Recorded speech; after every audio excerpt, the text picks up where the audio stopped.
Bonjour et bienvenue maintenant à un entretien que je vais effectuer en compagnie de François. Ici David Lévesque au micro et je suis en présence de François. Alors bonjour. Oui, bonjour David. Et non, je suis français, je ne suis pas canadien. Je n'ai pas la chance d'avoir votre magnifique accent. Ah mais t'en as un autre.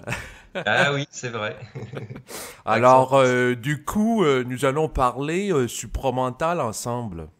Oh là là, attention. Alors j'étais curieux de savoir dans un premier temps qu'est-ce qui t'a amené à t'intéresser à la conscience supramentale. Eh ben, je dirais c'est une force de vie en moi que j'ai depuis tout petit.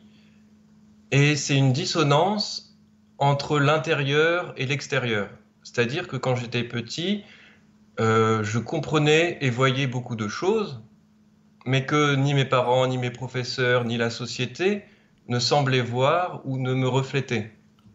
Et donc, j'ai dû vivre intérieurement et faire semblant quelque part de convenir pour l'extérieur. Et ça m'a mis dans un état de frustration et de colère intérieure Mhm. qui m'a permis, en fait, graduellement, donc quand j'ai pu vers 18-20 ans, quand j'ai pu me dégager, on va dire, de l'emprise familiale, de la société, etc., de percer la bulle. Et petit à petit, bah, je me suis aperçu qu'en fait, j'avais énormément d'informations qui venaient naturellement et que c'était le processus naturel que tout le monde a et que c'était très Attends une intéressant minute. finalement. Que tout le monde a, tu dis que les gens dans ton environnement vivent pas ça. Oui, c'est vrai, mais d'un côté, quand je parle avec eux, je vois qu'en fait, ils sont aussi là-dedans, c'est juste qu'ils s'en rendent pas compte, ils en ont pas conscience. Mais c'est parce que les gens qui ont une sensibilité pour percevoir, par exemple, des informations extrasensorielles, ça court pas nécessairement les rues. Ben, peut-être les gens les perçoivent, les autres, mais ils en sont pas conscients. Tu sais, Voilà, c'est ça. ouais. Je vois, j'ai des voisins qui sont pas du tout conscients là. Et mais quand je discute avec eux, personnellement, j'arrive à tourner la discussion de façon à ce que ce soit eux finalement qui me parlent à partir du contact et c'est tout naturel. Mais si ils n'ont pas d'interlocuteur à qui parler, ils n'arrivent pas à sortir de ces conventions mémorielles dans lesquelles on parle de façon habituelle. Oui, d'où l'importance d'avoir des gens avec lesquels parler en interface vibratoire, Voilà. c'est-à-dire de faire de la canalisation d'une manière volontairement consciente de l'énergie qui provient de l'esprit. Totalement, et c'est pour ça que je suis très heureux de discuter et d'échanger avec toi aujourd'hui, parce qu'on va bien voir ce qui sort et ça peut être très très intéressant. Oui, certainement. C'est sûr que c'est intéressant ce que tu mentionnais par rapport à ton passé, parce que après tout, moi-même, comme beaucoup de personnes qui ont eu à composer avec des informations avec une certaine sensibilité, ben, on se sent différent des autres. Oui, oui, on se sent d'abord différent des autres, et puis après finalement on refait l'autre partie du chemin où on voit que finalement on est semblable aux autres, c'est juste qu'on a une conscience ou un regard sur les choses qui est différent et qui ne fait que changer et évoluer en fait. Oui, c'est sûr que dans le fond, ça évolue avec le temps. Et j'étais curieux de savoir plus précisément, pour revenir à ma question de base, qu'est-ce qui t'a amené à t'intéresser au supramental dans le sens des enregistrements qui existent, que ce soit Daniel Hmm. Ménard, Bernard de Montréal, puis aussi par rapport à ce qui se fait là, sur Facebook, les forums de discussion, ces choses-là. Qu'est-ce qui t'a amené vers ça? Bah, c'est très simple. En fait, c'est bah, mon esprit, ou donc moi-même, qui me suis orienté vers ça. Je crois que j'avais lu un livre, c'est La vie des maîtres de Splading. Et à la fin, au début, il y avait marqué Fondation Urantia. Et Fondation Urantia, j'avais été regarder sur Internet et je suis tombé sur la cosmogonie d'Urantia. Donc Oui. avant le supramental, avant de m'intéresser aux conférences de Bernard, etc. Et donc j'ai acheté le livre, j'ai lu un peu, j'ai compris certains trucs, et puis j'ai compris que c'était un livre vibratoire qu'il fallait que je laisse infuser. Donc j'ai laissé, je me suis pas occupé de ça, mais j'ai lu un seul mot qui m'a interpellé, c'était le mot morontiel. Et là j'ai tapé morontiel, Je suis tombé sur le site de Sandra Vimont, supramental.biz. Oui. Là, j'ai lu, c'est pour la première fois, la psychologie évolutionnaire supramentale. Et de fil en aiguille, je suis tombé sur les conférences de Bernard, que j'ai écoutées. Et au début, je comprenais rien. Mais comme j'écoutais vibratoirement, bah, petit à petit, ça m'a complètement ouvert l'esprit. Ça m'a ouvert l'ego plutôt à l'esprit. Et puis du coup, bah, c'est passé. Et puis après, maintenant, je n'écoute plus rien du tout. Et puis je compose avec la vibration, tout simplement. OK. Puis, dans le fond, lorsque. C'est ça, tout vient du mot bourrentiel. Oui, Mais ça date de quand? Que tu es tombé sur la psychologie évolutionnaire, là, puis le oh, site de ça Sandra doit être Vimont, ouais. 2012. Ah, OK. Donc, ça fait quand même un bon moment. On est en 2019 Oui, lorsqu'on produit cet enregistrement. c'est vrai. Donc, Donc ça ça a fait. permis d'intégrer, de changer, de voir les choses autrement, et puis d'intégrer par le corps. Oh, l'intégration par le corps. Peux-tu me donner un peu plus de détails à savoir ce que tu entends par là? Ah, alors, justement, on parle beaucoup de supramental. Mais Oui. moi, j'aimerais parler du supraphysique. Parce que pour moi, parler que de supramental sans parler de supraphysique, c'est une dualité et c'est s'exposer aux forces de contraction et aux forces d'expansion. Donc c'est quelque part souffrir pour intégrer. Alors que si on parle de supraphysique, quelque part, c'est la conscience du corps. On a bien conscience de l'esprit à un moment, conscience de l'âme, conscience de l'ego. Et à un Ouais. moment, donc là c'est là où j'en suis, c'est vraiment acquérir cette conscience du corps, comprendre que tout ce qu'on reçoit vibratoirement, on doit après l'intégrer cellulairement. C'est-à-dire que la vie va nous proposer des expériences, si nous-mêmes on n'intègre pas, qui vont faire qu'on va dormir, qu'on va se promener, qu'on va faire de la méditation, qu'on va faire du jardinage, de la cuisine, pour intégrer ce qu'on a compris en fait dans les cellules. Et si on pouvait avoir autant conscience de notre corps, c'est-à-dire de la moindre articulation en nous, de notre moindre zone de rigidité ou de souplesse, alors ce qui est en haut est comme ce qui est en bas, et ben on pourrait encore mieux intégrer dans notre vie quotidienne, en tant que vécu, bah, toutes ces compréhensions supramentales qui restent en général, je vois pour la plupart des gens autour de moi, de la théorie et pas forcément de la pratique. Mais Donc moi, oui, oui, ben ouais. pour y aller concrètement dans l'intégration du vécu et du corps, peux-tu me donner un exemple? Oui, bah, par exemple, quand je nourris mon chat, ou quand je fais la vaisselle, ou quand je fais la cuisine, en fait, là où c'est le plus puissant, je dirais, c'est la promenade en forêt. C'est-à-dire que quand je me promène, je fais marcher mon corps, Oui. je ne pense à rien en particulier, et je sens comme si le taux vibratoire de mes cellules bougeait, en fait. Mais alors ça peut être la marche en forêt, mais parfois ça va me dire de va prendre un bain ou va danser. C'est beaucoup la danse. En ce moment, je vais aussi à des ateliers de postural. Ouais, ça me dit de vas-y François, va danser, va à un atelier de postural. L'atelier de postural, c'est prendre conscience de sa posture, de sa verticalité et investir son corps par sa conscience. Oui, d'être présent à son corps. Mais en tout cas, en ce qui me concerne, parce que tu faisais mention à aller te promener en forêt, en Oui. nature, moi, je vais aller en forêt, en nature, lorsque j'ai un surplus d'énergie parce que je suis électrifié dans le mental. Donc, Ah autrement oui, dit, oui. si par exemple, je canalise quelque chose ou je parle pendant une longue période de temps, ça peut être 1 heure et demie, 2 heures, et là, je suis très électrifié par rapport à la présence de l'esprit qui s'est manifesté à moi à travers la communication. Ben là, le surplus d'énergie, je vais aller l'évaporer, le dissiper dans la nature qui va l'absorber, dans le sens que pour me calmer, m'apaiser, lorsque je suis très Oui, bien sûr. électrifié. Eh ben oui, je te comprends totalement parce qu'en fait, tu rétablis un équilibre quand tu fais ça. Imaginons que tu étais beaucoup trop dans l'électrisation, comme tu as dit, du haut, du mental. Oui, Et ben après, en marchant, tu vas quelque part intégrer par le magnétique, donc de la Terre, qui est la planète, la Gaïa, qui va te faire intégrer par ton corps. Le corps, c'est aussi la planète. Oui, c'est une partie de la planète, puis reliée à la Terre, en effet.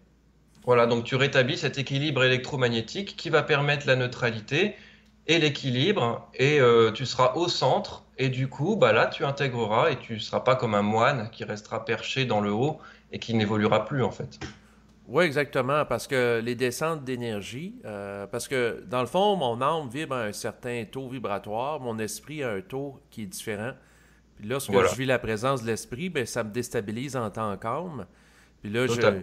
c'est ça, fait que là, une fois que je vis, mettons, de la canalisation pour me redétendre, ben, je vais en nature pour rétablir le taux de mon âme à un état qui est plus stabilisé. Donc, Oui, je pour que la comprends. nature absorbe le surplus d'énergie. Fait que c'est une des particularités par rapport à moi. Puis si je le mentionne, je sais très bien que ça peut être pertinent aussi pour d'autres personnes qui peuvent nous écouter, là. C'est sûr que la Oui, douche aussi, le bain, en effet, c'est l'eau absorbe beaucoup. C'est un élément absorbant. exactement. Ouais. Voilà, quand on a des émotions fortes, on peut mettre de l'argile verte dans son bain ou du gros sel, des huiles essentielles. Et en effet, là, on retourne à la terre et on absorbe, on rétablit cet équilibre électromagnétique. Très important. Oui, exactement, pour rester cohérent et en santé. C'est ça.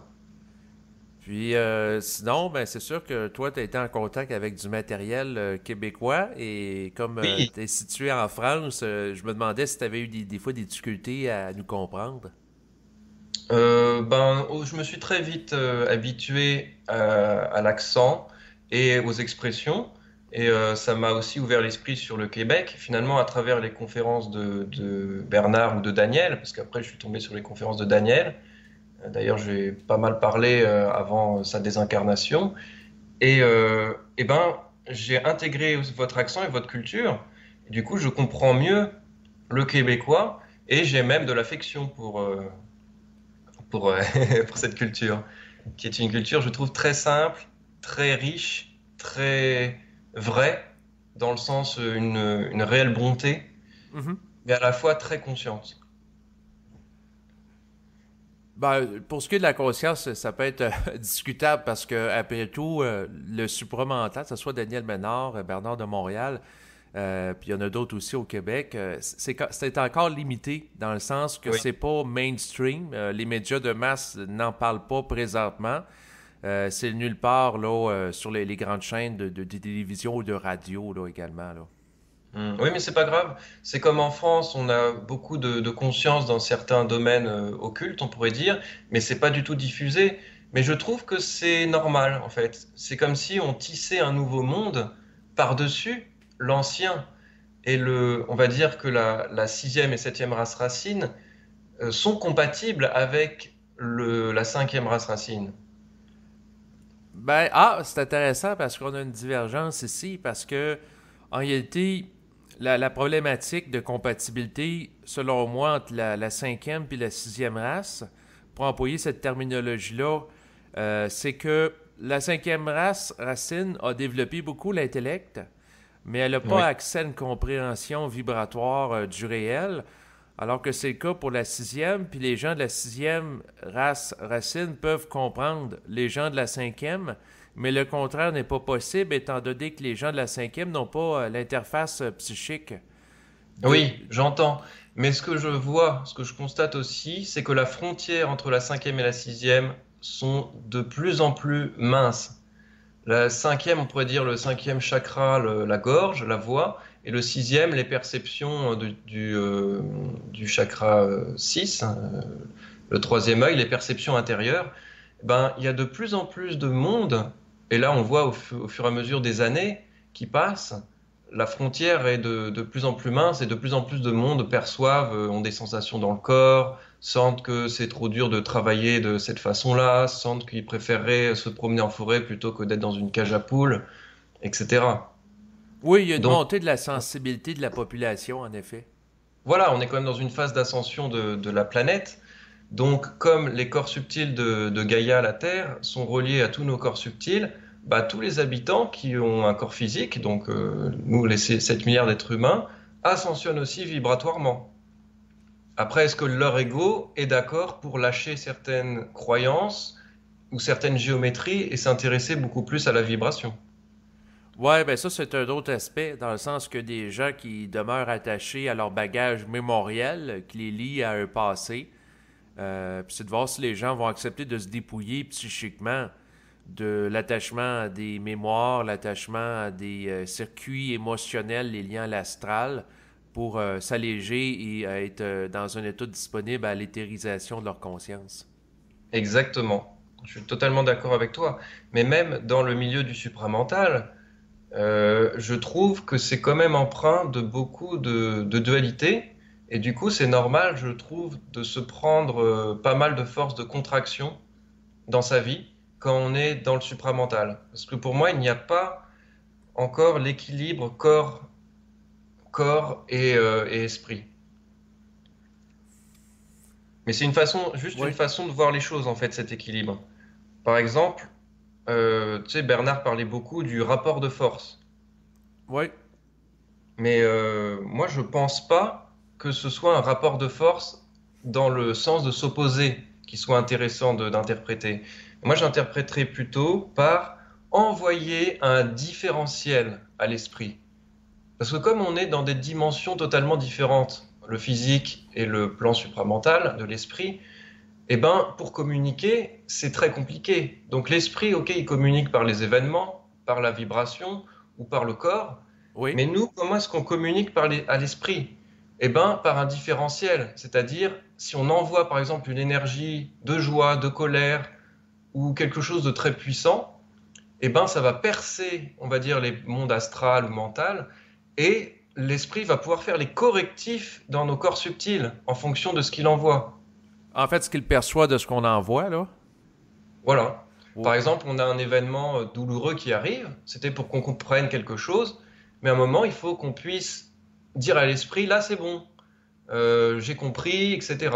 Et petit à petit, une communication de plus en plus subtile on va dire, se matérialise, et le différentiel vibratoire, donc par les émotions, souvent de colère, qu'on envoie, est de plus en plus faible, voire inexistant, et après, du coup, on a un dialogue où on peut nous-mêmes parler avec notre esprit, qui est nous-mêmes, en fait, aussi. Dans le sens que le différentiel énergétique entre l'ego et l'esprit est moins grand, ce qui amène une fluidification de la communication entre ces deux aspects. Voilà, exactement. Parce qu'en fait, quel est le but de l'esprit? C'est de se préparer des corps subtils et un corps physique et un ego qui intègre des principes cosmiques. Et donc, comment il peut faire? Il le fait en complicité avec nous. C'est-à-dire qu'il fait Allô Houston, si je t'envoie cet événement, qu'est-ce que t'en dis? Ah bah non, là, ça me fait trop d'émotions, ça me fait ci, ça me fait ça. Fais les correctifs. Et hop, il fait les correctifs dans les corps subtils en descendant. Et donc petit à petit, il descend de plus en plus et la communication est de plus en plus fluide. Oui, autrement dit, il y a une médiation entre l'ego et l'esprit. Donc, il y a une. Quand on appelle ça, c'est comme deux éléments qui ont leur taux vibratoire qui doivent s'harmoniser. C'est l'image qui me vient en tête. Voilà, exactement. Et ces corps subtils, ce ne sont que des sas de décompression de la lumière de notre esprit jusqu'à la lumière de notre corps matériel.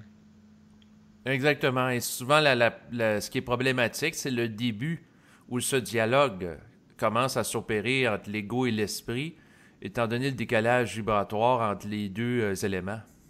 C'est ça, et c'est là où Bernard nous a donné une astuce qui est de passer temporairement par une schizophrénie dans le sens que, il y a les forces et il y a nous, où il y a notre ego et il y a notre esprit. Et il faut trouver un équilibre petit à petit. Voilà. Oui, exactement. Mais c'est sûr que la conscience dissociative entre, d'un côté, l'individu en tant qu'ego versus l'individu en tant qu'esprit peut servir temporairement pour que la personne puisse faire la distinction entre le moi planétaire et le moi cosmique. Exactement. Parce que même, j'écoutais ton enregistrement avec Daniel, et Daniel disait que quand on est conscient et qu'on est supramental, entre guillemets, nous sommes des combattants. Et ben moi, j'aimerais amener que je trouve que un moment, la communication est tellement subtile que nous ne sommes plus des combattants, mais nous devenons des danseurs. C'est-à-dire qu'en fonction des événements, en fonction des compréhensions, on se réaligne intérieurement, on se réharmonise intérieurement, on se repositionne intérieurement face à l'événement, et là, l'événement se neutralise immédiatement. Et donc, c'est une danse que nous faisons avec notre esprit ou avec la vie, donc une danse de nous-mêmes dans la matière avec nous-mêmes multidimensionnels. Oui, ben c'est sûr que l'image de la danse est peut-être plus agréable que celle du guerrier qui va au combat. Par contre, ce qui peut arriver, c'est que dans le processus de dépollution de l'ego, l'individu a amené un certain combat dans le sens que s'il y a des ondes de résistance en lui qui l'empêchent d'intégrer de l'énergie nouvelle. Dans le sens que si Bon, ouais. je peux donner un exemple concret, si, admettons, la personne est mise en vibration pour quitter sa compagne, puis la personne, simultanément, l'astral en elle l'amène à avoir peur de mettre fin à la relation, en lui acheminant l'idée que la personne va se retrouver toute seule, elle ne sera pas capable de refaire sa vie, que par la suite, elle va s'ennuyer, et ainsi de suite. Donc, quand elle veut faire un mouvement qui met fin à une relation, dans ce cas-ci, elle peut être confrontée à des résistances, d'où l'idée de mener un combat psychique par rapport à la dimension astrale ou mémorielle en elle qui peut l'empêcher à passer à l'action pour aller en agissant en fonction de la vibration qu'elle capte. Oui, j'entends totalement ce que tu dis, mais encore une fois, ce n'est qu'une façon de vivre les choses, de se mettre dans cette position de combat, parce que finalement, contre qui se bat-on? On se bat finalement contre nous-mêmes et pas contre l'astral, parce que à travers l'astral ou des pensées ou les émotions qui viennent dans l'événement que tu décris, finalement, c'est nous-mêmes donc la lumière de nous-mêmes, de notre esprit, qui descend dans le plan mental pour nous envoyer des pensées ou dans le plan astral pour nous envoyer des émotions, pour nous pointer encore, tiens, regarde François, là tu as encore cette mémoire qui est là. Donc si on regarde du point de vue que nous sommes en train de nous enseigner nous-mêmes par la pensée, par l'émotion, on sort de la dualité, on sort du combat, on sort des forces de contraction et d'expansion, et la vie ne devient qu'un dialogue et une communication, et on se repositionne intérieurement, continuellement, en fonction de ça, et du coup, c'est là que les forces, ou notre esprit descend petit à petit dans le corps. Je sais pas si tu vois ce que je veux dire. Ouais, mais c'est subtil. Donc, si tu m'amènes ça autrement par rapport à l'exemple que je donnais appliqué au quotidien, Oui. là, parce qu'après tout, beaucoup de gens peuvent vivre, par exemple, des résistances à mettre fin à une relation, ou ça peut être le contraire aussi, commencer une relation. Est-ce que quelqu'un, par exemple, que ça lui dit intérieurement, puis il sent que la vibration est plus haute de mettre fin à la relation, puis que Ah la oui. vibration est plus basse de continuer, puis là, la personne, elle vient une espèce de tiraillement intérieur. C'est de voir que quelque part, on peut interpréter ça comme étant, dans un sens, un combat où si la personne doit suivre la vibration plus haute en elle dans son action, en dépit des résistances qu'elle peut capter, là. Oui, je comprends. Là, tu parles d'une personne qui est encore habituée à combattre, mais une personne qui n'est plus habituée à combattre et à être au service de la vibration, c'est-à-dire comprendre que lui-même, multidimensionnel, détient les clés vibratoires qui va lui permettre d'évoluer, et même que notre corps physique ou nos actions sont totalement éthérisées ou mises en vibration par l'esprit. Donc, si l'esprit retire ses forces de vie en nous, bah, on meurt, ou on n'est plus, on n'est plus apte à faire la moindre chose. Si l'esprit n'a pas décidé qu'on fasse quelque chose, bah, on va pas le faire en fait. C'est impossible de lutter contre cette énergie.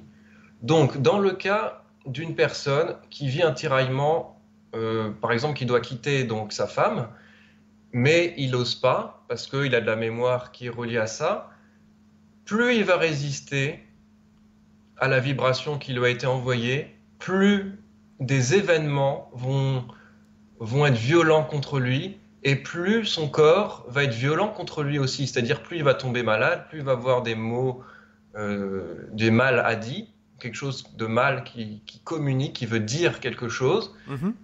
Et donc, il va être forcé, au bout d'un moment, de suivre ce que lui disait la vibration. Et quand il aura vécu 15, 20, 100 situations dans lesquelles il aura à chaque fois empiré les choses en luttant, en combattant contre lui-même, eh ben, il va se mettre à danser. C'est-à-dire qu'il va comprendre qu'il est au service de lui-même et qu'il a tout intérêt à danser et à se réaligner intérieurement en fonction de la vibration. Oui, ben c'est intéressant ce que tu dis dans le sens que si quelqu'un s'acharne dans un mouvement, comme par exemple rester avec sa compagne alors qu'il est mis en vibration pour la quitter, ben il va vivre des oppositions de son environnement, la personne peut être malade, puis sa vie va se C'est dégrader. ça. Donc, autrement dit, s'il ne comprend pas tout de suite le signal, ben, il va y avoir une amplification du signal qui va l'amener dans une zone plus grande de souffrance qui va l'amener éventuellement à bouger par la force des choses, là. Exactement. Et ce ne sera pas de l'astral, ce ne sera pas des forces involutives, ce sera des forces évolutives qui vont prendre possession des émotions de sa compagne, qui vont devenir violentes à son égard, par exemple. C'est sa propre lumière qui va influencer sa compagne pour être de plus en plus violent avec lui, pour que lui puisse se réveiller à sa propre vibration et suivre le feu sacré qui lui est envoyé et, euh, et devenir lui-même, en fait, petit à petit. Oui, ben, c'est très intéressant dans le sens que ça revient au principe qu'on a, à quelque part, on n'a pas de libre arbitre dans le sens que tôt ou tard, si on a à faire quelque chose ou quelque chose doit être vécu, comme par exemple une séparation, tout va être mis en place par l'esprit pour que ça s'accomplisse. Exactement. Alors, dans le sens qu'on n'a pas de libre arbitre, je suis d'accord avec toi si on se positionne en tant qu'ego. Mais si on se positionne en tant qu'ensemble, ego, âme et esprit, alors là, on a un grand libre arbitre parce que on est quelque part à l'équilibre. Et l'esprit a autant besoin de son corps que que l'ego a besoin de l'esprit. Donc, on peut autant se servir de, de l'illimitude de l'esprit pour explorer le futur, pour comprendre des choses, pour savoir quoi faire, que l'esprit se sert du corps pour descendre et habiter la matière. Donc là, on acquiert une liberté avec double avantage. L'avantage d'être incarné dans un corps de matière et d'explorer la matérialité, et l'avantage d'être aussi un esprit qui a accès à la multidimension. Oui, ben, c'est intéressant que tu amènes ça sur ces deux angles-là. Oui, c'est très pertinent. Donc, c'est sûr que ça nous ramène au principe de l'être intégral. Voilà, exactement. Et c'est pour ça, bah, tout à l'heure, tu me posais la question sur ma vie. Bah, actuellement, donc depuis 2012, j'ai organisé ma vie pour être tout le temps dans le vide. C'est-à-dire ne rien avoir à faire au niveau survie pour être tout le temps au service de la vibration. Et du coup, j'acquiers une liberté exceptionnelle parce que moi, je suis au service de la vie et au service de ma vibration, de mon esprit. Mais du coup, Attends une minute, parce que le terme service, ça m'achale un peu, parce que ça me fait ah, penser au service spirituel, tu sais, le religieux qui est missionné pour être en service à la communauté. d'accord. Bah là, c'est pas du tout ce service dans ce sens-là, c'est plutôt dans le sens complicité, la complicité relationnelle. OK, oui.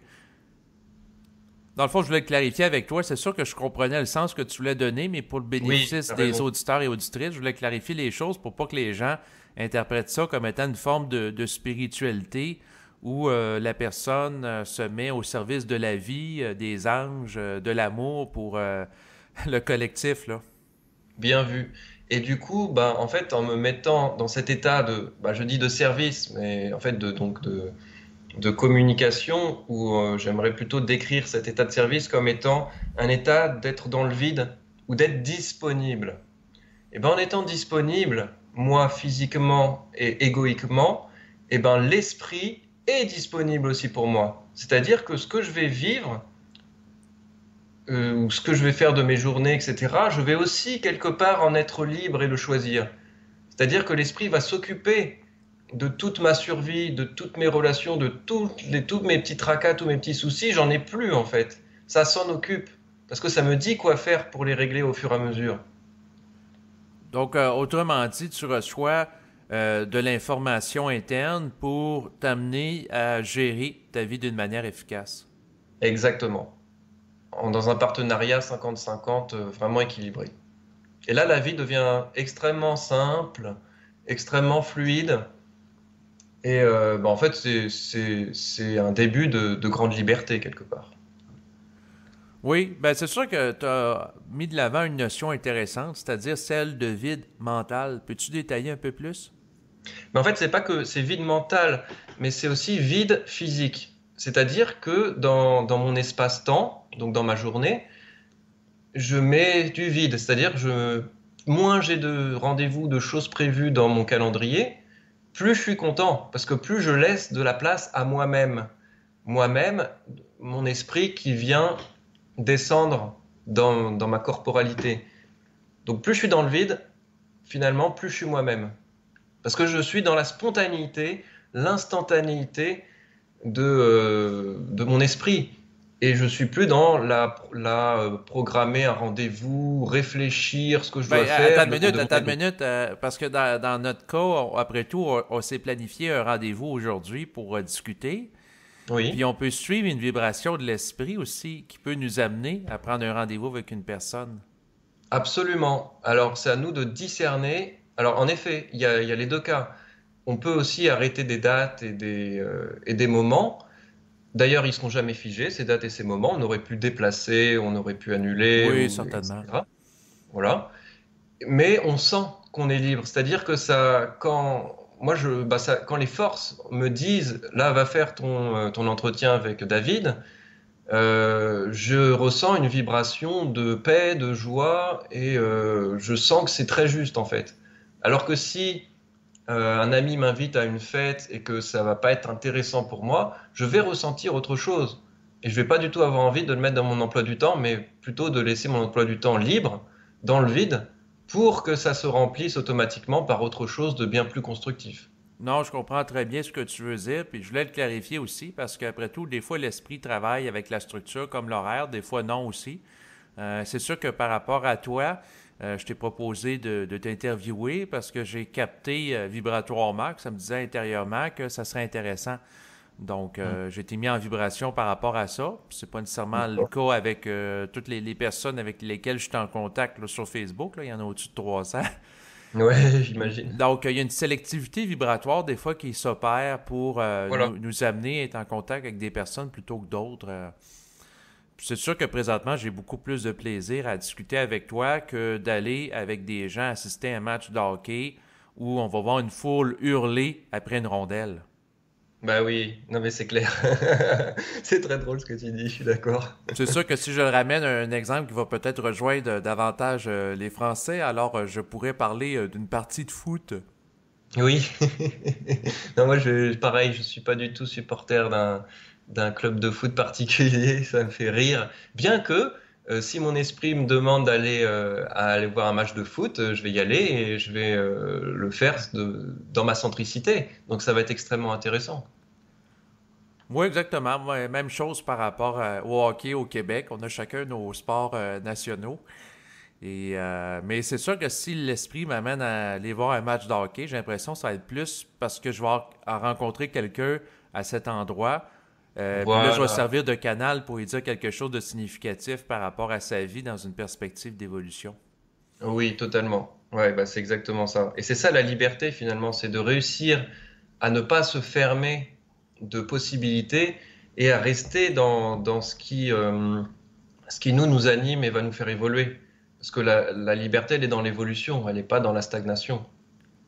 Exactement. Surtout que l'évolution, par rapport au rehaussement du taux vibratoire, donne accès à plus de vitalité, d'énergie, ce qui favorise l'expression et la manifestation plus grande d'une conscience libre dans la matière. Exactement. Et pour en revenir sur cette notion de liberté, il y a quelque chose qui me vient là. Oui, Parce que pareil, j'ai entendu Daniel beaucoup parler de l'argent, des ressources, que même les non-terrestres, les intelligences non-terrestres avaient besoin de ressources et que tout était géré par des ressources. Mais en termes de liberté, je pense pas que ce soit une somme d'argent qui nous rende libres, une somme d'argent extérieure, mais plutôt, on va dire, des ressources intérieures. Je m'explique. Par mhm, exemple, si je sais cultiver la terre, faire pousser des tomates, eh ben, même si j'ai aucun argent, je pourrais toujours planter mes tomates n'importe où. Ou si je sais réparer mon lave-vaisselle, ou ma machine à laver, eh ben, je pourrais, au lieu de faire appel à un dépanneur ou d'acheter une machine neuve, je pourrais, en moi, j'ai la connaissance, j'ai le savoir-faire, j'ai la confiance qui me permet de faire ça. Donc, je pourrais moi-même réparer ma machine à laver gratuitement. Et donc, je deviens autonome intérieurement et finalement, j'acquiers une liberté d'action qui est beaucoup plus grande que si j'avais l'argent nécessaire qui pourrait être manipulé par la vie ou par les forces. On pourrait m'enlever l'argent ou me le faire dépenser autrement. Et donc, sur certains aspects de ma vie, même beaucoup, de plus en plus d'ailleurs, ben, je trouve qu'il est très intéressant de s'autonomiser et d'acquérir ses ressources intérieures. Oui, d'acquérir des compétences, ça peut être utile, mais la façon que je le vois, c'est que l'argent peut être utile aussi. Un exclut pas l'autre, là, naturellement, là. Oui, exactement. Ouais. Oui, oui, l'argent, ça peut être aussi très utile bah, pour le faire circuler l'échange, pour être dans l'échange. Parce que c'est pas le tout d'accumuler ou d'avoir de l'argent. L'idée, c'est comment, quand je rencontre quelqu'un, je peux me mettre en échange avec lui. Pas forcément un échange pécunier avec de l'argent, Mhm. mais un échange, peut-être que quand je vais lui parler, ça va lui apporter tellement que lui, il va vouloir m'offrir du miel. Tu vois? Exactement. Donc, c'est sûr qu'il peut y avoir du troc qui s'opère, dans le sens que quelqu'un peut, par exemple, donner une consultation vibratoire à une personne, puis l'autre, en contrepartie, lui faire à manger ou peu importe, là. C'est ça. Mais oui, Donc en étant... oui, oui, c'est intéressant ce que tu mentionnes. C'est sûr que si, surtout que tu es, jeune, tu sais, de développer les compétences Oui, dans la matière, en effet, c'est très utile. En fait, peu importe l'âge. voilà.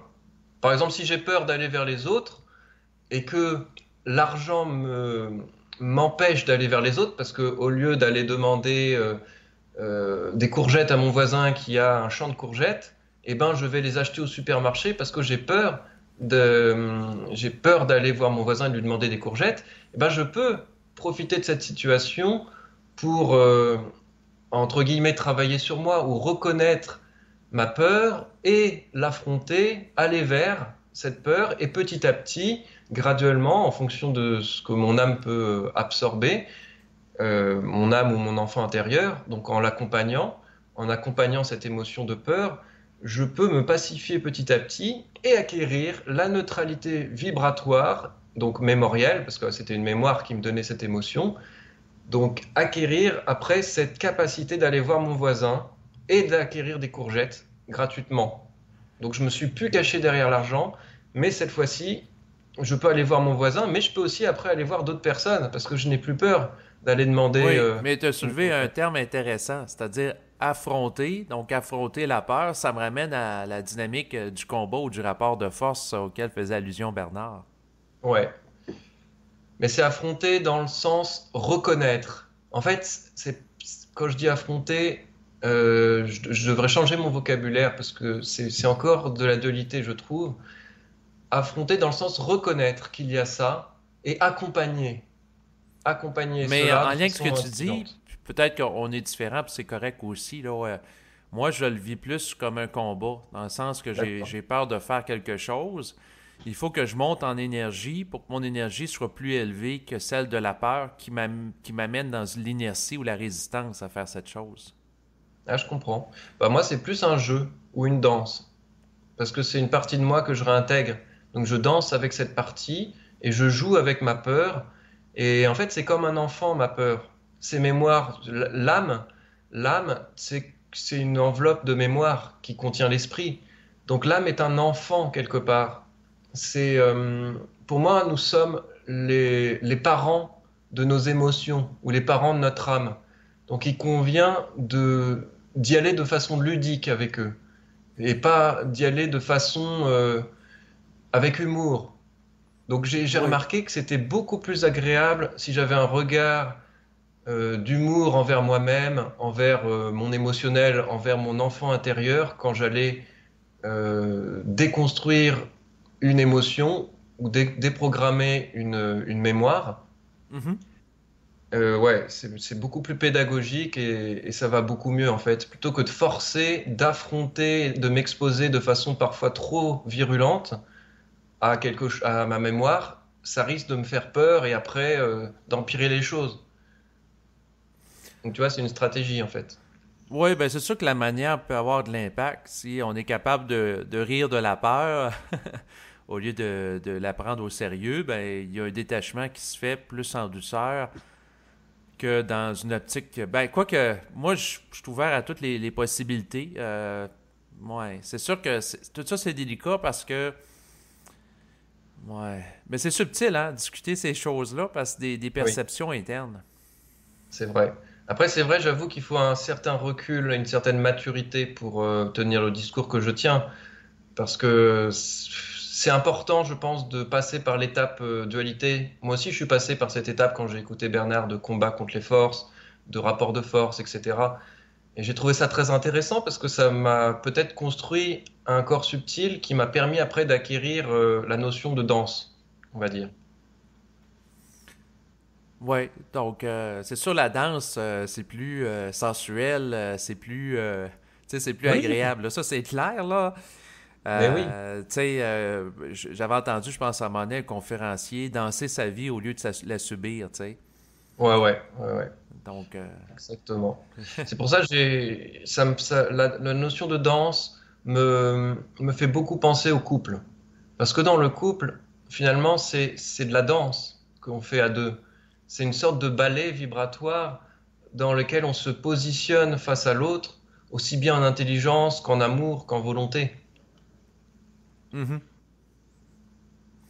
Ouais, ben ça peut être un tango où les deux partenaires vont prendre différentes positions, s'ajuster mutuellement. Mais de danser avec l'astral, ça c'est une autre affaire. Parce qu'après tout, il y a des forces adverses à l'être humain. Ce que Bernard appelait les forces anti-hommes, les forces sataniques, les forces lucifériennes, qui vont Ouais. s'opposer à l'évolution de l'être humain et à son émancipation psychique. Donc, s'il y a des forces qui sont dans un esprit de combat, c'est sûr qu'implicitement, j'ai l'impression que ça nous amène plus à une dynamique du combat que de la danse. Bah, je suis d'accord avec toi, mais tu sais, moi je leur ai demandé à ces forces, et tout le monde peut faire l'expérience. Demande à ces forces qui elles sont dans le fond, et elles vont répondre, bah, on est une partie de toi. Et là, tu dis, bah, je vais pas me battre contre moi-même. Donc, je peux changer mon regard et danser avec. Et là, elles sont beaucoup plus sympathiques quand elles sont vues et reconnues pour ce qu'elles sont, et pas comme un méchant qui vient les agresser. Même les forces lucifériennes, sataniques, les intelligences non terrestres involutives, je suis d'accord qu'il y en a. Et dans notre imaginaire dualitaire, ça nous fait du bien de pouvoir les mettre à l'extérieur de nous, mais plus on les met à l'intérieur de nous, plus elles deviennent pacifiques et plus l'intégration est facile. Et finalement, pas plus on danse. Et moins on subit, alors très important, moins on subit de force de contraction. Oui, parce que la contraction est inversement proportionnelle à l'opposition qu'on peut faire ou la résistance à ce mouvement-là. Exactement. Voilà. Plus on danse avec la vie, moins on subit de contraction. Daniel, il parlait de perdre ses chats. Je te l'ai dit tout à l'heure, il avait à un moment jusqu'à 35 chats. Et quand il faisait un entretien ou quelque chose, ou une conférence, il y avait deux chats qui mouraient. Et je pense que le regard qu'il avait était très intéressant de montrer l'exemple par ces chats qui meurent à une époque, ça a beaucoup construit beaucoup de monde dans le supramental, mais je pense que maintenant, en 2019, petit à petit, quand on le souhaite à notre rythme, on peut avoir qu'un seul chat, comme toi et moi, on a chacun un chat, Mhm. le conserver, qu'il soit en bonne santé, mais accepter de danser avec la vie, tout simplement. Mais ça, c'est un autre aspect.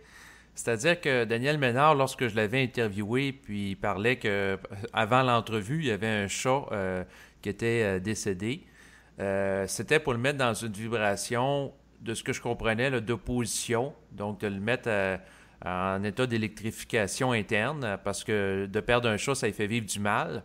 Donc ça l'amène à sortir d'un état dans lequel il peut être plus vaporeux, calme, Ouais, ouais, j'entends. pour l'électrifier, pour le densifier, pour que par la suite, il puisse l'énergie de l'esprit descendre en lui puis canaliser du matériel.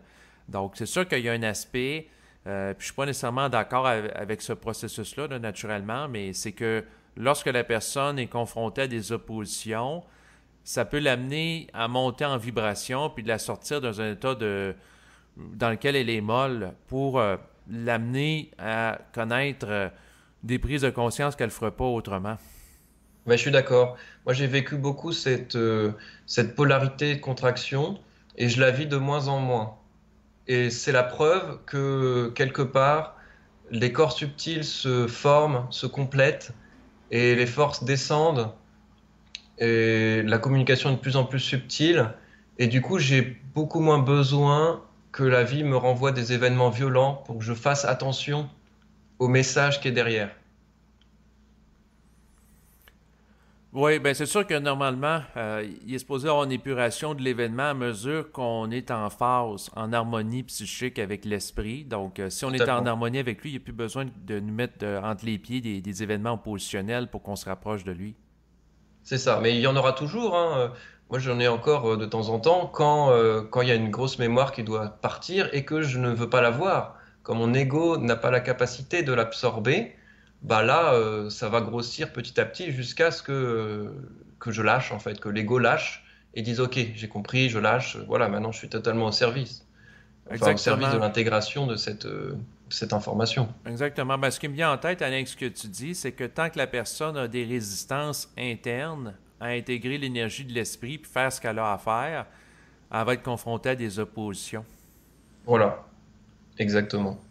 Et je pense qu'à une époque, avant que l'initié de Nazareth vienne, c'était quasiment impossible de communiquer avec son esprit, donc de ne pas subir, on va dire, cette dualité des événements, parce que quelque part, là, c'est le sacrifice des chats de Ménard m'a fait penser au sacrifice du Nazaréen, qui finalement, en sacrifiant, en se laissant condamner et tuer, a, pour moi, il a percé l'astral pour l'âme de l'humanité.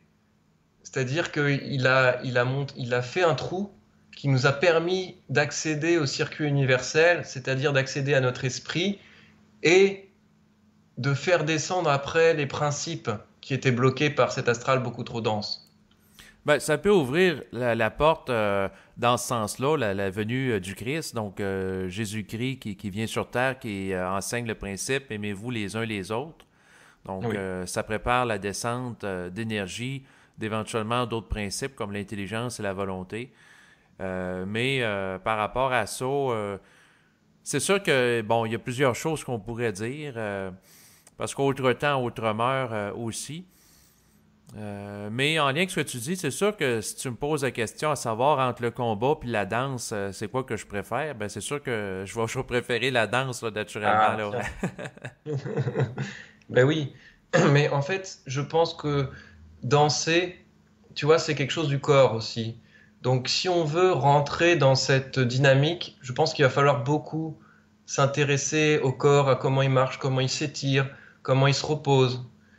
Daniel, on l'appelait Gros Minou. Oui, Et il n'y a pas, à mon avis, il mangeait, il faisait pas beaucoup de ménage chez lui. Est-ce qu'il faisait son yoga le matin? Je sais pas trop. j'ai des sérieux doutes. Voilà, moi aussi. Bernard, c'est pareil. Est-ce que Bernard allait à la danse? Bon. J'ai des sérieux doutes aussi, là. Voilà. Donc bon, je pense que nous, on est une génération qui commence à avoir conscience du corps, et j'en ai parlé avec d'autres personnes du Québec qui aussi ont cette conscience-là que en rentrant dans le corps, on va en finir avec la dualité et on va vraiment devenir libre. Et que c'est là que les forces et que les cellules vont changer leur taux vibratoire. Mais d'ailleurs, quand on parlait du Nazaréen, mais lui-même a dit prenez mon corps. Et en partageant son corps et son sang, finalement, il nous dit que c'est très important de passer par le corps et que en partageant son corps d'initié non terrestre, on pourrait dire, et ben quelque part, il partage sa vibration dans notre ADN physique. Ouais, là, on tombe dans de l'interprétation là, par rapport à Jésus. Là. Ouais. Mais bon, sinon, c'est sûr que c'est particulier la question de l'intégration du corps parce que après tout, parce que j'ai un ami qui est entraîneur, peut-être qui va écouter cet enregistrement, il s'appelle Olivier, Oui, et lui, il met beaucoup l'accent sur d'avoir un corps qui est en santé, qui est en forme, qui est et oui. flexible, qui est capable de s'adapter dans différents environnements. Comme par exemple, lui, il peut aller se baigner dans l'eau froide. Ah, Donc, être capable de vraiment développer. Puis, moi, ce que je lui disais, c'est que par rapport au corps, oui, c'est pertinent de le développer, mais c'est juste un aspect de nous-mêmes. Puis après tout, il y a des gens qui ont des corps très développés. On pense entre autres à des haltérophiles, ouais, des gens qui font de la compétition, mais qui n'ont pas la conscience supramentale. c'est Donc, ça. ça On peut c'est faire de l'halter en étant très conscient. Et on le fait de façon tellement différente que si on est dans la performance ou dans le vouloir faire quelque chose en compétition. exactement. Donc, Et ouais. bah là, du coup, c'est quelque chose me vient pour faire passer cette notion du corps. On parlait des forces de contraction et des forces d'expansion. Et ben quand on parle en tant qu'initié, si on parle à quelqu'un qui est si on parle à quelqu'un d'une chose qui va heurter son ego, c'est-à-dire d'une notion qui va être beaucoup trop haute pour lui dans le mental, eh ben quelque part ça ne va pas respecter son rythme d'intégration. Donc du coup, l'être de lumière qu'il est va être impacté et va nous renvoyer une vibration qui va nous impacter aussi pour nous dire stop, là tu ne respectes pas mon libre arbitre inconditionnel d'évoluer à mon rythme, donc je te renvoie ça. Mais si on veut quand même faire passer les notions, c'est pas par l'extérieur en lui parlant de façon supramentale que ça va marcher, mais c'est par l'intérieur, donc par le corps. C'est-à-dire qu'en ayant vécu nous-mêmes, en ayant intégré les notions dans notre physicalité, on change notre ADN qui est connecté à l'ADN de l'humanité. Donc, la personne va sentir dans notre aura ou dans notre corps ce qui est intégré en nous et va pouvoir faire le changement par les racines, par la terre, par le corps, par son corps, donc par son supraphysique et non par son supramental en fait. Je sais pas si tu vois ce que je veux dire. Dans le sens que la présence de quelqu'un qui rayonne d'une énergie supramentale à côté d'une autre peut avoir de l'impact sur elle, dans le sens que les auras, après tout, peuvent s'interpénétrer sur le plan physique puis se communiquer de l'information. Exactement. Et c'est pour ça que quand tu parles d'un vécu, et ben là, l'autre il comprend, il intègre quasiment en direct. Alors que quand tu parles d'une notion supramentale que tu as juste comprise, bah là, le gars, il va juste pas comprendre et voire rejeter l'information. Oui, ben c'est subtil parce que c'est sûr que en fait, ce qu'on est parle plus que ce qu'on dit, dans le sens que la vibration qu'on peut dégager par notre présence peut être beaucoup C'est plus ça. importante puis manifeste pour un changement que les choses qui sont verbalisées puis adressées au niveau intellectuel. Exactement. Ouais, je suis totalement d'accord avec toi. Et c'est pour ça que finalement, le faire l'amour, Oui, c'est ce qu'il y a de plus beau et de plus, pour moi, de plus fin dans l'intégration du supramental. Parce que pour comprendre des choses, pour se faire évoluer vibratoirement dans nos cellules du corps humain, ben, en faisant l'amour, quelque part, on intègre des principes, on intègre des polarités que l'autre a intégrées. Donc faire l'amour aussi bien à son partenaire, mais aussi à la vie. Ça se fait avec le corps, ça se fait pas, on fait pas que l'amour dans le mental, si tu vois ce mhm. que je veux dire. Oui, oui, ben c'est sûr qu'au-delà de l'aspect psychique, l'aspect psychologique, le fantasme, ben, quand quelqu'un fait l'amour sur le plan physique, il peut avoir une communion énergétique entre deux êtres, là. Voilà, c'est ça. Et j'ai beaucoup aimé aussi l'enregistrement que tu as fait avec Sandra Vimon, qui, bah, c'est la première, déjà c'est une femme, et c'est très rare que des femmes parlent dans le supramental. Et en plus, c'est l'une des premières qui parle beaucoup plus de façon poussée du couple, et notamment des principes qui descendent. Et là, ce qui me vient, c'est que le féminin a des aptitudes particulières pour le principe de l'amour. Tu vois, le féminin est très accueillant, patient, Mhm. conciliant, communication, communicant. Et donc, quelque part, de par sa physiologie ou il est câblé pour recevoir plus facilement le principe de l'amour.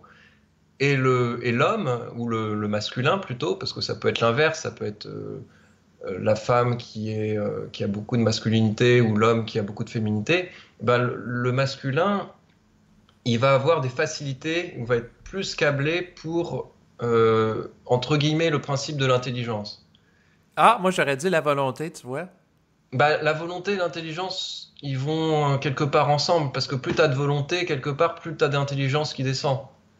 Il y a une relation qui peut se faire entre les deux, mais moi je le voyais Mhm. plus dans la volonté d'agir dans la matière, Ouais, comme c'est vrai, construire des maisons, travailler dans la construction. Souvent, c'est les hommes qui sont là encore majoritairement aujourd'hui. exact. Donc, dans le côté actif, dans la matière, il y a beaucoup de volonté qui est requise. Si on pense à des hommes qui sont des haltérophiles, qui vont faire de la compétition, des choses comme ça. Et t'as fait de l'haltérophilie, toi, hein, David? Ben, c'est-à-dire que j'ai soulevé des poids et haltères, mais j'ai pas d'ambition de devenir un athlète. Là. Je suis pas Ah, je quelqu'un comprends. de très musclé, puis je vise pas ça du tout. Je vais tout simplement être en forme physiquement pour être cohérent dans mon corps. Là. Ah, c'est cool. Bah, je te vois bien faire de l'haltérophilie, en effet, et c'est quelque chose dans le corps, là, tu vois, toi, t'intègres aussi grâce à ça. Tu fais pas que de la marche dans la forêt, tu fais aussi plein d'autres choses. Oui, Donc, oui. c'est pour ça, je pense que quand tu regardes toutes les personnes qui ont beaucoup intégré du supramental, bah, elles ont aussi beaucoup d'activité physique. Ça peut être discutable parce que Mm. après tout, à ma connaissance, Bernard de Montréal, c'était pas un athlète là. Ouais. Mais Bernard, c'était plus un canal qu'un humain qui allait fusionner. La preuve, il est mort. Mhm. Ben, Donc une attends une vraie minute. fusion, comme une vraie fusion, pour moi, comme le disait Oui. Aurobindo, c'est jusqu'aux cellules, ou comme l'a montré l'initié de Nazareth, bah, c'est le corps morontiel dans lequel il est revenu, le corps de lumière, moitié physique, qui peut se matérialiser partout. Ben, attends une minute, c'est parce que Bernard, de mon point de vue, a vécu la fusion. Par contre, il y avait à se spécialiser dans la communication. Tu sais, il Ouais, n'allait pas venir sur Terre pour être un athlète olympique. Là. Il venait pour communiquer ça. Donc, pour moi, il a moins investi, compte tenu du temps d'existence qui est quand même limité, il a moins investi son énergie pour développer le physique, c'est pour vrai, plus se développer en tant que communicateur, là, ce qui est un choix. Parce que, après tout, comme on est dans un monde de matière qui est limité, ben, il faut agir en fonction de certaines priorités. totalement. Ouais, ouais. Et pour en revenir sur le couple, Oui. donc quand en fait le couple, c'est pour moi la voie royale initiatique qui permet de faire descendre les principes sous forme de triangle. L'amour, la volonté et l'intelligence, pour moi, ils descendent de façon assez équilibrée.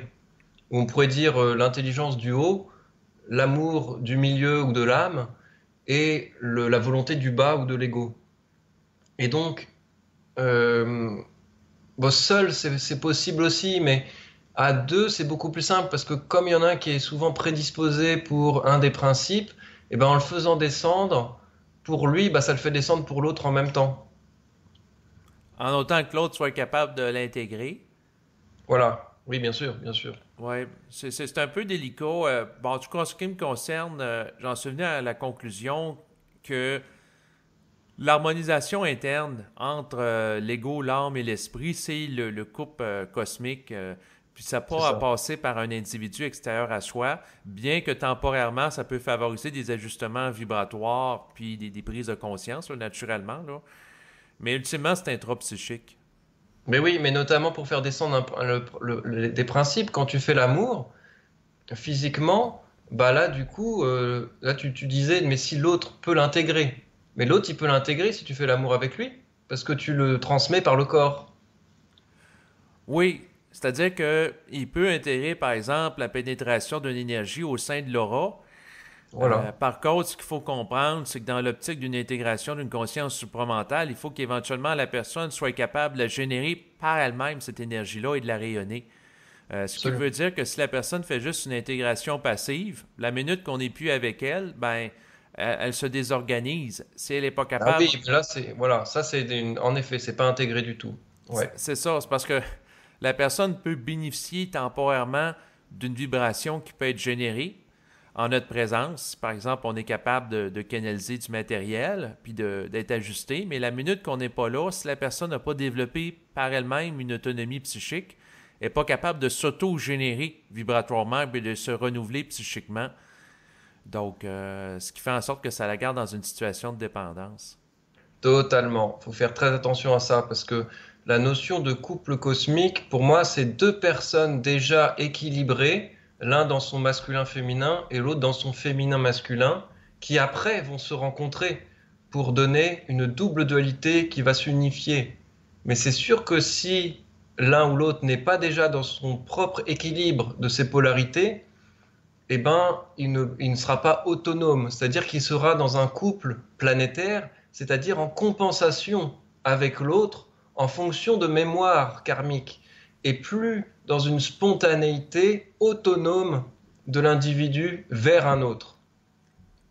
Oui, je trouve ça très intéressant ce que tu dis. Autrement dit, la personne, si elle va vers l'autre par besoin, parce qu'elle cherche en l'autre un complément, c'est parce Voilà, qu'elle n'est pas complète à l'intérieur d'elle, alors que si elle va vers l'autre comme étant un supplément, donc parce que c'est agréable, c'est très totalement. différent comme rapport, parce que le rapport, ce que l'autre est le supplément, ben, c'est plus léger, tandis que l'autre, c'est dans une optique de dépendance et de compensation, donc une lourdeur énergétique qui se rattache à ça. Exactement. Imaginons que j'ai des problèmes affectifs et que je vais vers une femme parce que j'ai besoin de câlin. Bah, ça va compenser le temps de ma relation, mais ça résoudra pas mon problème intérieur d'aller voir ce qui cloche dans mon affectivité. Ou si j'ai pas d'argent et que je vais avec quelqu'un qui a de l'argent, bah c'est pas ça qui va m'aider à moi-même générer ma propre abondance. Alors que Oui, si moi-même j'ai ma propre abondance et que je suis au clair avec mon affectivité et que je vais vers quelqu'un qui en est de même, alors là, on rentre, finalement, il n'y a plus de domination parce qu'il n'y a plus de système de dépendance. Donc on rentre dans une neutralité et on rentre dans un vrai échange de couple cosmique. ouais, ben ça me fait penser au principe que tu ne vas pas vers l'autre pour être heureux. Il faut que tu commences par être heureux toi-même pour Voilà, être bien dans ta peau, puis par la suite, tu peux aller vers les autres. Mais tant que le ménage interne n'est pas fait, puis tu vas vers l'autre dans l'espoir que l'autre te rende heureux puis te remplisse, ben, tu te mets dans une position précaire, une position fragile par rapport à autrui, puis tu lui donnes le pouvoir éventuellement de te décevoir, alors que si tu es bien avec toi, que l'autre soit là, soit pas là, ben, tu es toi-même ton propre foyer de rayonnement énergétique. Donc, à ce moment-là, ton énergie, ta vitalité repose sur toi. exactement. Parce que finalement, l'autre, il va être que le reflet de notre propre astralité, c'est-à-dire de notre propre mémoire, de mémoire karmique. Une mémoire, pour moi, c'est un déséquilibre d'une polarité.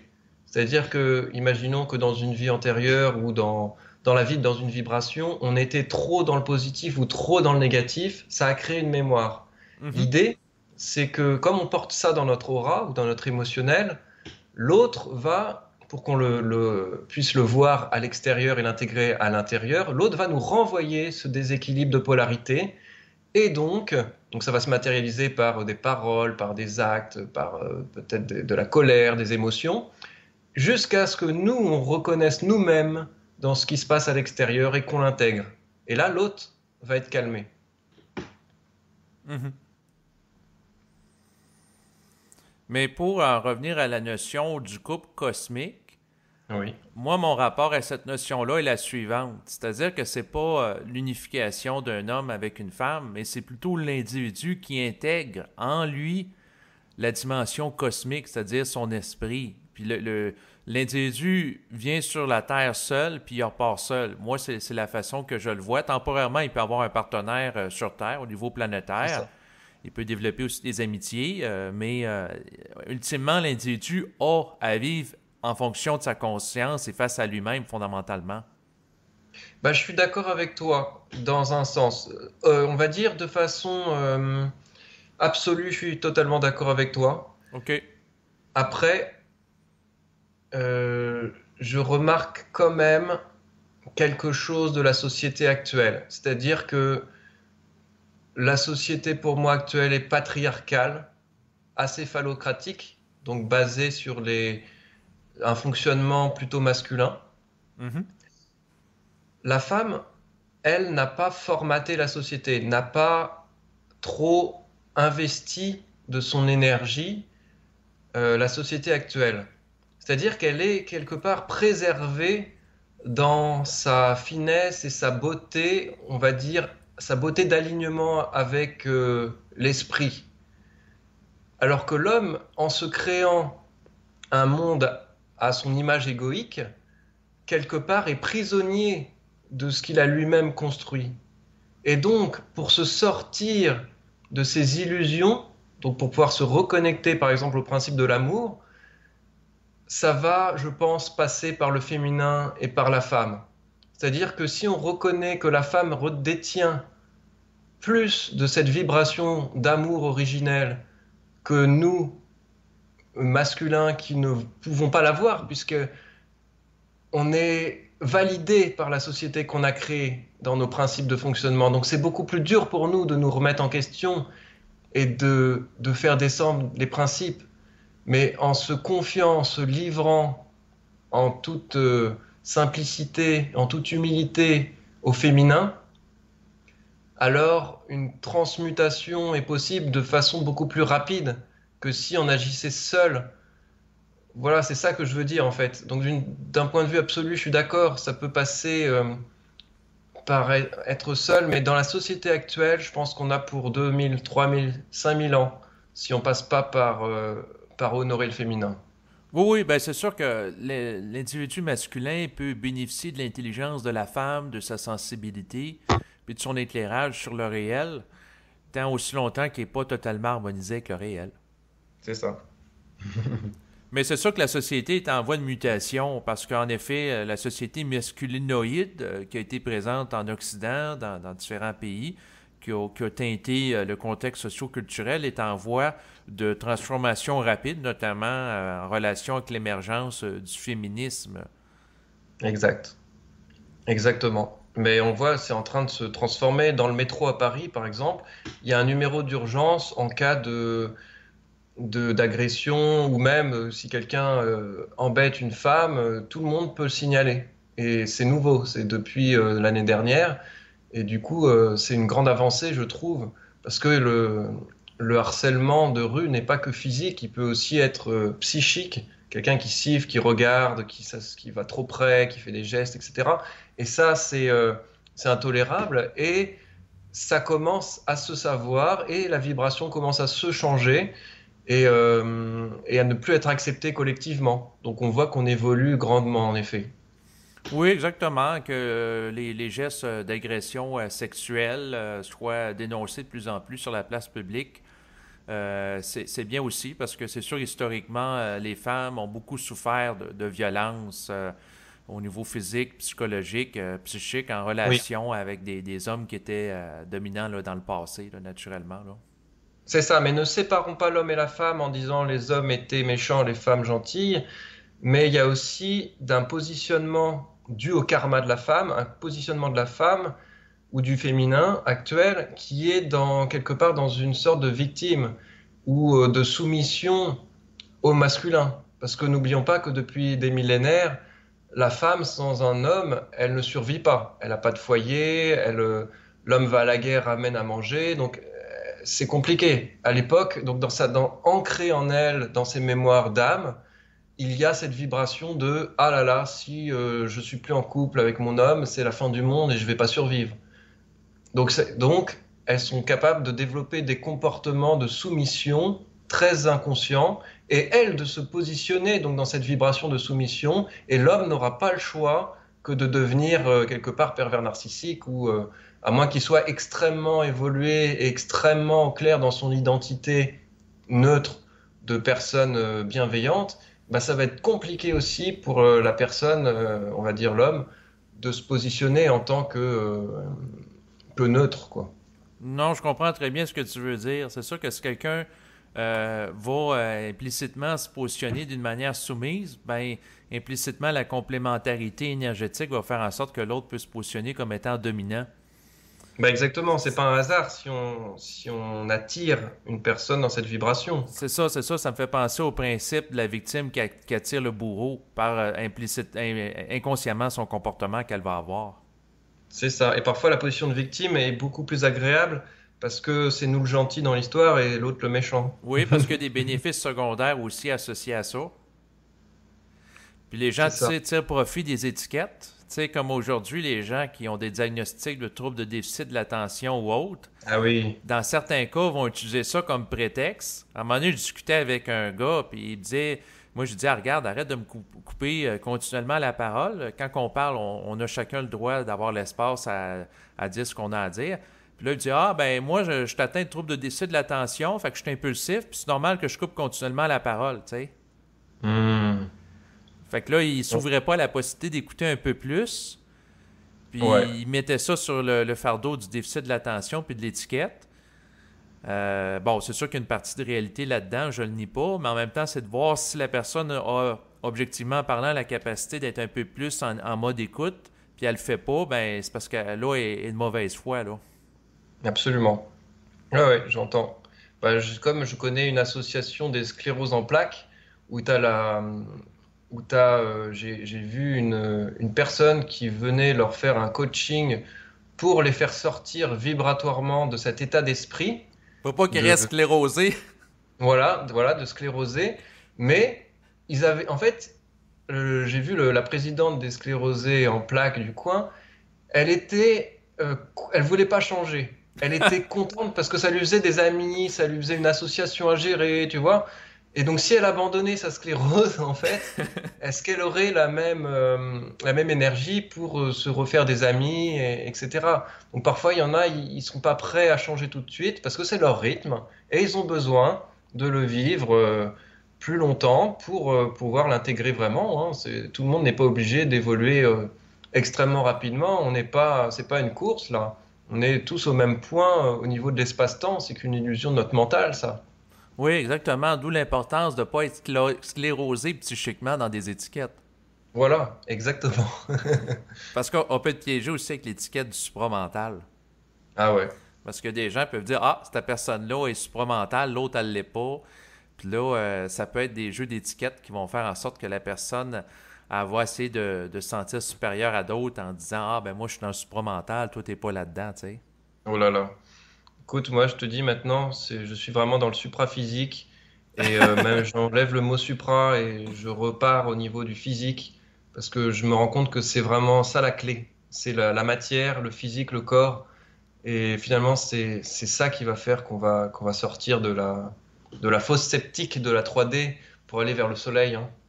Ben, Mais moi, d'ailleurs, je dirais plutôt que la clé, c'est de l'intégration du physique en harmonie avec l'esprit. Parce que là, si on met juste le focus sur le physique, ça fait des gens qui peuvent être très en forme physiquement, mais qui n'ont pas cette conscience-là subtile. exact. Mais c'est vrai que ça fait des allers-retours, ça va beaucoup plus en haut. Moi, ça a été ça, ça a été beaucoup d'intégration par le haut pour les intégrer par le bas, puis intégration par le haut pour l'intégrer par le bas. Et je suis d'accord, ça fait un yo-yo comme ça. Mais je me souviens que Bernard disait que c'est pas par le cosmos et les étoiles qu'on allait passer dans les autres dimensions, mais c'était par l'intra-terre, la terre, c'est-à-dire par le physique finalement.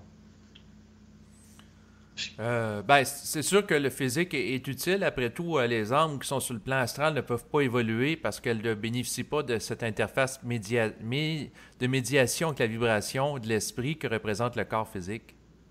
Voilà, dans les autres, on va dire dans les autres corps subtils, on peut pas intégrer tous les principes. C'est que dans le plan physique qui est la synthèse de tous les corps subtils. Ouais, c'est ça, mais c'est que le corps physique, dans le fond, la façon que je le conçois, c'est comme étant un lieu de rencontre de différentes énergies qui Ouais, favorise l'interpénétration des énergies. Donc, c'est comme un élément transitoire entre, par exemple, l'énergie éthérique et l'énergie astrale. Puis là, l'éthérique peut progressivement tasser l'astral en l'âme, mais ça fait un contenant pour favoriser ce type de transformation. Exactement, exactement, c'est ça. Bah, quand on regarde, on a tout à l'intérieur de nous, on a tous les organes qui peuvent correspondre et les centres énergétiques qui peuvent correspondre à des planètes. On a toutes nos cellules qui s'organisent et qui peuvent correspondre à tous les humains sur Terre. Donc on est une véritable planète à nous tout seuls. Et notre corps est très très très intelligent. Si on arrive à être dans la spontanéité de notre corps, bah finalement on est en alignement avec notre esprit. Oui. Oh oui, si les deux sont dans le fond, il y a un adage qui dit écoute ton corps, là. Ouais. Parce que d'écouter le corps physique, c'est souvent plus vibrant que d'écouter l'intellect puis la réflexion. Voilà, exactement. Et si tu as bien remarqué, la vibration de l'esprit, quand elle nous prend dans le corps, dans nos centres, dans notre cœur, dans notre plexus, et pas dans l'éther. Oui, quoique j'apporterais une nuance, Oui. parce que dans le passé, dans mes observations personnelles, ce que je réalisais, c'est que quand que j'étais plus en contact avec des vibrations qui étaient basses, ça me touchait plus au niveau du plexus solaire, c'est-à-dire un centre d'énergie dans le ventre qui entrait en Mhm. résonance. Par exemple, j'écoutais de la grosse musique heavy metal et des grosses vibrations de colère et de contestation, puis ça me faisait plus vibrer au niveau du ventre. Alors que la vibration de l'esprit, ben, c'est plus global. Moi, je le perçois plus comme étant l'ensemble du corps qui est harmonisé par une énergie subtile. Ah, c'est intéressant ça, oui. Pour cartographier tous ces plans. Ouais, ouais. Exactement, parce que quand que je suis plus émotif, c'est au niveau du ventre. Tu sais, si j'écoute un film, puis le film va m'émouvoir, ça va me faire plus vibrer par rapport au plexus solaire. Quoique aujourd'hui, ça arrive moins, parce que je le prends plus dans la globalité de mon être. Hmm. Puis je suis moins en résistance aussi, puis en réactivité émotionnelle, dans le sens qu'il y a moins de choses que quand que j'étais plus jeune qui vont me décentrer présentement. Là. D'accord. Ah oui, bah c'est le corps astral pas qui se nettoie, mais qui se forme. Ouais, qui va se stabiliser, qui va être reconfiguré aussi par rapport à l'entrée d'énergie éthérique qui se présente à moi lorsque je canalise l'esprit ou que je suis confronté à des chocs d'événements qui vont me restructurer psychiquement. C'est ça. Ah ouais, je suis bien d'accord. Ben, c'est intéressant de parler de ces choses-là parce que moi, je vois vraiment, François, ton souci par rapport à l'intégration de cette conscience dans la matière. Oui, C'est intéressant de l'amener parce qu'après tout, on est des êtres sur le plan physique. Euh, bien sûr. puis, Il y a oui, des vas-y. en Inde, en Inde en Orient, ils ont très bien compris ça. Il y a un ministère du yoga. OK. Et à mon avis, c'est pas un hasard. Je pense qu'on a beaucoup à apprendre du yoga, de la méditation, de la danse pour re-rentrer dans le corps et faire descendre des choses. Je sais pas si tu as déjà été en Inde. Non, toi? Non, non plus, mais bon, j'ai été en Indonésie. Et j'ai ressenti une vibration matérielle dans ce pays-là. Parce que ils sont incarnés dans leur corps, tu vois. Ils sont beaucoup plus proches. Les Africains aussi, ils sont beaucoup plus proches dans leur corps qu'on peut l'être, nous. Nous, on est dans vraiment une société mentale et d'autres sociétés sont beaucoup plus dans le corps. Et l'Inde, c'est extrêmement puissant. Il y a donc un ministère du yoga et il y a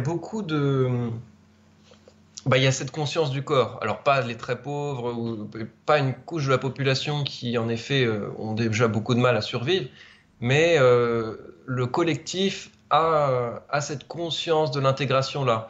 Et ils n'ont pas besoin de parler supramental, ça leur vient tout seul parce qu'ils ont de l'alignement dans le corps en fait. Donc ils sont déjà d'un taux vibratoire intéressant. Quoique en Inde, ils ont plus de mémoire culturelle qu'un peuple comme le mien, c'est-à-dire le peuple québécois qui a à peu près 400 ans d'histoire. Ah oui, mais Donc, vous êtes épargné par la mémoire, hein, vous avez beaucoup de chance. S'incarner au Québec, c'est très intéressant justement. Ça permet en effet d'être beaucoup plus vierge au niveau du matériel qu'on a embarqué. Donc on peut beaucoup plus accueillir des nouvelles vibrations. Ça, j'entends, bien sûr. oui, exactement. C'est ça, mon contexte socio-culturel est plus propice à l'intégration de cette conscience, dans le sens qu'il y a moins de mémoires anciennes qui peuvent y faire opposition, donc aux idées nouvelles qui descendent. Par contre, le point que je veux dire, c'est que oui, en Inde, il y a des pratiques comme par exemple le yoga qui sont beaucoup plus valorisées Oui, qu'en Occident, où qu'on met plus l'emphase sur l'intellect, la connaissance avec les universités, puis les notes, puis les diplômes. Donc, c'est ça. c'est une démarche qui est différente, mais en même temps, je ramène toujours le fait que le développement du corps, en effet, est fondamental, mais aussi, ça prend des gens qui sont intuitifs, des gens qui sont capables de canaliser l'esprit, d'où le fait que, à quelque part, ça prend des gens qui ont de l'ouverture psychique. Bah ouais. Et en Inde, ils ont un problème avec ça, c'est-à-dire qu'ils ont décidé qu'il y avait des maîtres, des gourous et des élèves. Et parfois, les élèves, ils restent 20 ans, 30 ans, 40 ans dans l'aura d'un gourou sans jamais devenir autonomes.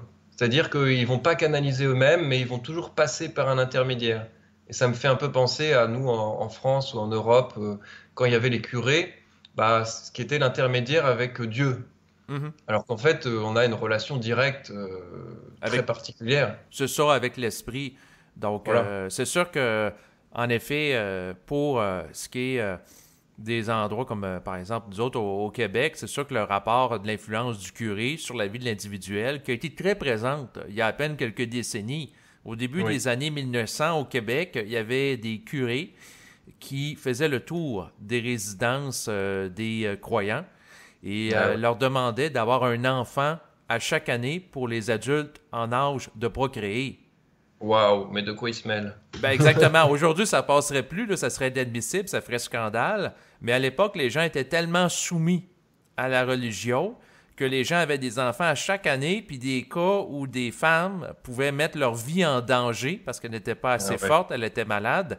Elle avait quand même des enfants sous la pression de la religion, puis il y en a même qui décédaient là, lorsqu'elles étaient enceintes. Là. Fait que ça fait de voir comment que l'influence de la religion a été forte. Et vu qu'on est dans une culture en changement rapide au Québec, les églises se sont vidées. Hum. Aujourd'hui, il y en a qui sont devenus des condominiums. La pratique est en décroissance et on se retrouve dans un contexte où les gens, dans beaucoup de cas, vont être athées, ils ne croient plus en rien du tout, ils sont plus matérialistes ou dans le nouvel âge. Mais la conscience supramentale est encore à l'état embryonnaire. Mais en lien avec ce que tu dis, c'est sûr que d'accéder à cette conscience-là permet à l'individu de ne plus avoir de rapport de maître avec un maître, mais Absolument. plutôt d'être en contact avec l'esprit, puis s'auto-gérer, plutôt que de mettre sa vie entre les mains d'un individu extérieur à lui qui va lui dire quoi faire. Mais totalement, David, parce que c'était de la domination finalement, ce positionnement gourou-élève ou maître ou initié et moins initié. En fait, on est tous des initiés à des endroits différents et on partage et on échange continuellement avec les autres. Et même à l'école, qu'il y ait des enseignants et des apprenants, c'est dommage parce que je vois beaucoup d'enseignants qui ont beaucoup à apprendre de leurs élèves. Parce que comme le monde change, c'est plus des connaissances mentales qu'on va faire ingurgiter aux enfants qui vont après recracher sous forme de mémoire. Nous ne sommes pas des robots qu'on formate par de la mémoire. Maintenant, on va apprendre à se rebrancher à qui on est, à s'émerveiller, à être dans une spontanéité, dans une illimitude de la vie, et plus à tout le temps hiérarchiser, tout ramener en dualité. C'est encore une dualité, maître-élève. Exact. C'est sûr que Si c'est on- peut-être moins présent ici, là, au Québec, là, dans le sens qu'un élève peut saluer un professeur d'université ou le tutoyer, alors que si je ne me trompe pas, en France, le rapport hiérarchique, surtout par rapport à un prof universitaire, est plus marqué. Oui, oui, oui. Oui, je comprends. C'est sûr que... Mais même oui, nous, si on veut transmettre, je pense que ce sera plus sous forme de conférence, comme le faisaient Daniel ou Bernard. Mais moi, je le vois sous forme d'échange à égalité dans une salle avec des personnes. J'ai remarqué que quand on avait une problématique ou qu'on se posait des questions, si on parle à une personne, elle détient la réponse. Si on parle à deux personnes, ces deux personnes détiennent chacun 50% de la réponse. Si on parle à 10 personnes, chacune des personnes va amener un angle différent qui va permettre de mieux cerner la réponse multidimensionnelle qu'on était en train de regarder. En Donc je autant que pense les que personnes soient branchées, c'est ça l'affaire. oui, bien sûr. Parce que, après tout, les gens ont des taux vibratoires différents qui leur permettent de capter avec clarté des informations aussi en relation avec ça. Alors oui et non, parce que tu peux parler à quelqu'un de totalement inconscient, mais dans ce qu'il va dire d'inconscient, toi en entendre des choses conscientes. Oui, oui, il peut y avoir une perception que la personne, même si elle n'est pas consciente, vu qu'elle est canal, elle va capter des choses. Par contre, le point, c'est qu'il peut être possible qu'une personne comme Bernard de Montréal, qui est interrogé sur un sujet, nous amène une descente d'informations plus claire, plus approfondie que 10 individus qu'on interroge sur le même sujet. Oui, mais c'est en... Ouais, ouais, ouais. Après, moi personnellement, si j'ai quelque chose que je n'arrive pas à discuter avec mon esprit, je vais être obligé d'aller voir des personnes, même complètement inconscientes, qui vont me renvoyer des choses, et mon esprit va partir de ça pour me parler. Oui, oui, je comprends ce que tu veux dire. C'est-à-dire que si dans la communication intrapsychique, on n'est pas capable de capter quelque chose avec clarté, ben, de se servir de son environnement, ça peut nous aider à avoir des éclaircissements pour, par la suite, mieux comprendre qu'est-ce qui se passe. Exactement. Et on a tous un rôle à jouer, les uns pour les autres. Le coiffeur est extrêmement important pour la dame, même inconsciente, qui vient la voir, parce que ça va lui donner confiance en elle. Et en ayant confiance en elle avec sa belle coiffure, après, elle va pouvoir contribuer à autre chose. Donc on est tous interreliés et tous en train de composer une symphonie globale et de déficeler un schmilblick global. Quelque part, chacun à notre place, en incarnant là où on doit être. Un schilblick, qu'est-ce que ça veut dire? Schmilblick, c'est une expression française pour dire comme une grande pelote de laine, où il y a des fils de partout. Un tricot. Voilà, c'est Pour employer un truc où il y a d'expression tout qui est québécoise. emmêlé. Ouais. Non, c'est ça, mais en effet, tout est interrelié, puis après tout, on n'est pas intelligent tout seul, comme dirait Bernard de Montréal. Bah non, Donc, bah non, on peut pas. C'est pas possible. non, c'est ça. Fait que c'est sûr que c'est intéressant de bénéficier de l'intelligence des gens. C'est entre autres la raison pour laquelle je fais des entretiens avec des Oui, gens comme toi, là, un peu partout dans le monde. C'est sûr que le sujet du rapport à autrui est pertinent parce que, après tout, tant qu'on est en processus d'évolution, les autres peuvent nous servir de miroir. voilà, c'est ça. Donc, pour C'est nous... ça, c'est Ouais. exactement. Et puis quel plaisir de découvrir d'autres personnes différentes de nous. Parce que même si on a conscience d'être tout le monde, et d'être la source à un certain niveau, on est là surtout pour être différent et être dans notre identité, hein. Bernard parlait beaucoup d'être dans notre identité. Et c'est en étant, en sachant qui l'on est dans plein de domaines de notre existence, que finalement on comble les trous de notre ignorance de qui l'on est par l'identité de l'esprit. Et c'est comme ça que finalement que s'incarne de plus en plus l'esprit en nous, par ces zones identitaires. Et une fois que ces zones identitaires sont comblées, donc par le feu de notre esprit, ça va dans nos cellules, dans notre aura.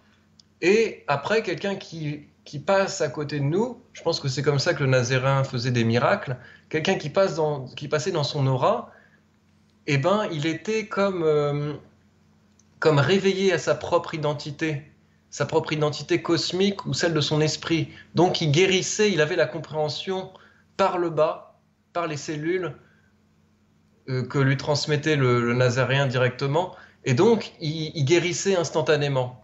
Tu vois, on n'a jamais vu personne guérir par le supramental, mais je pense qu'on peut guérir par le physique. D'ailleurs, le massage, le toucher, ça guérit énormément. Oui, oui, ça peut favoriser la santé. C'est sûr qu'en tant que tel, l'énergie supramentale, c'est une énergie d'ordre et d'équilibre. Donc, par Oui, définition, ça enlève l'incohérence qui peut favoriser la maladie. c'est ça. Parce qu'après tout, la maladie sur le plan physique, c'est la manifestation densifiée d'un désordre, de déséquilibre au niveau psychique dans un sens. Totalement, totalement. Donc, Exactement. ouais. Mais il va y avoir une différence fondamentale entre la personne qui te parle de façon supramentale quand tu as une maladie, mais une personne qui te parle de façon intégrée, c'est-à-dire qu'il a vécu les choses dans ses cellules, et une personne qui t'en parle de façon théorique. Mhm. Tu vois, quand il parle de façon théorique, je pense que l'autre, il va pas guérir des masses, en fait. Non, parce que la parole de la personne ne sera pas porteuse d'une vitalité énergétique qui Voilà, favoriserait, par exemple, une transmutation de son aura, voire de son corps physique. exactement, exactement. Parce que, après tout, ce qui va changer la matière, comme disait le Bernard, c'est qu'éventuellement, la matière va agir en fonction de la volonté, mais pour que la volonté soit réelle ou suffisamment forte par rapport à avoir un impact sur le physique qui est très dense, bien, ça prend beaucoup d'énergie qui la sous-entend, ce qui veut dire un taux vibratoire élevé, ce qui veut dire une intégration réelle de cette conscience-là qui habite l'individu qui est intégré dans sa matérialité, là. Absolument. Ouais, ouais. C'est super. Mais je voulais te remercier pour être mis en vibration, pour faire ces enregistrements, parce que je pense que c'est du matériel qui est vraiment très intéressant et qui permet à beaucoup de gens d'avoir des avis différents, autres que les gros de Bernard, Daniel, etc. Voilà, chacun a sa vibration à apporter et ça, c'est merveilleux. Oui, ben c'est un plaisir pour moi. C'est sûr que François, comme tu as 30 ans, j'évalue que tu fais partie de ce qu'on appelle la relève, dans le sens que il y a eu des gens dans le passé. Bon, Bernard de Montréal, c'était en 69. Il s'est exprimé publiquement les années 80, 90, 2000. Et puis là, il y a une continuité. Il y a d'autres générations, Ça. un peu comme les épisodes de Star Trek. Il y avait la première génération, puis ensuite The Next Generation, puis il y en a eu d'autres ensuite. Donc, je Bah pense. oui, c'est ça. Ouais. Moi, je suis né en 88 et ouais, bah c'était à peu près les moments où Bernard parlait et après. Et donc ouais, maintenant. Je vois s'il y a peut-être des facilités dans notre corps physique, parce que comme certains ont fait le travail avant d'intégrer par le corps, bah nous on est né directement dans des corps déjà peut-être plus avancés qui nous permettent d'avoir accès au circuit universel de façon beaucoup plus fluide. Oui, exactement, parce qu'un travail a été fait de défrichage par les Ouais, précurseurs. Moi, je compare ça à des gens qui s'aventurent sur un nouveau territoire. Donc, lorsqu'il y a de la forêt, de tracer les principales routes, c'est ce qui demande de l'énergie. Puis par la suite, de les élargir, de les raffiner, puis de descendre des choses complémentaires, ben, ça devient plus facile parce que les principaux sillons ont été faits. c'est ça. Bah, on se passe le relais. Moi, pareil, bah, notre génération, on intègre plein de choses et bah, les enfants qu'on aura seront encore plus évolués dans leur corps et bah, pareil, pourront nous faire évoluer et faire évoluer bah, la société en fait. Oui, exactement, parce qu'après tout, chaque expérience qui est vécue par les êtres humains est enregistrée sur le plan éthérique et aussi dans l'aura de la Terre. Donc, plus Ouais, que des gens intègrent de la nouvelle énergie, plus que l'aura de la Terre est transmutée, puis plus qu'elle est transmutée, plus qu'il devient facile pour les nouveaux arrivants sur Terre de se brancher à cette conscience-là qui devient des égrégores, des structures énergétiques en support évolutif à certains individus qui vont venir sur Terre s'incarner dans les prochaines années. c'est ça, exactement. C'est beau hein, tout ça, hein, Oui, ce ben relais. c'est ça exactement. C'est un petit peu comme Bernard nous a apporté quelque chose, puis nous autres, on peut apporter aussi des choses à l'humanité. Puis par la suite, c'est une façon de donner au suivant qui va amener les choses encore plus loin. Absolument, ouais. C'est sûr que je prétends pas d'aller aussi loin que Bernard, là. Je veux juste que ça soit pas mal interprété par les gens qui écoutent, là. Je dis simplement que mon intégration personnelle peut favoriser euh, mon développement, puis implicitement le développement aussi d'autres personnes, s'ils bénéficient par exemple des enregistrements que je produis, mais je prétends pas être parfait ni d'être un initié là, non plus. Là. C'est ça.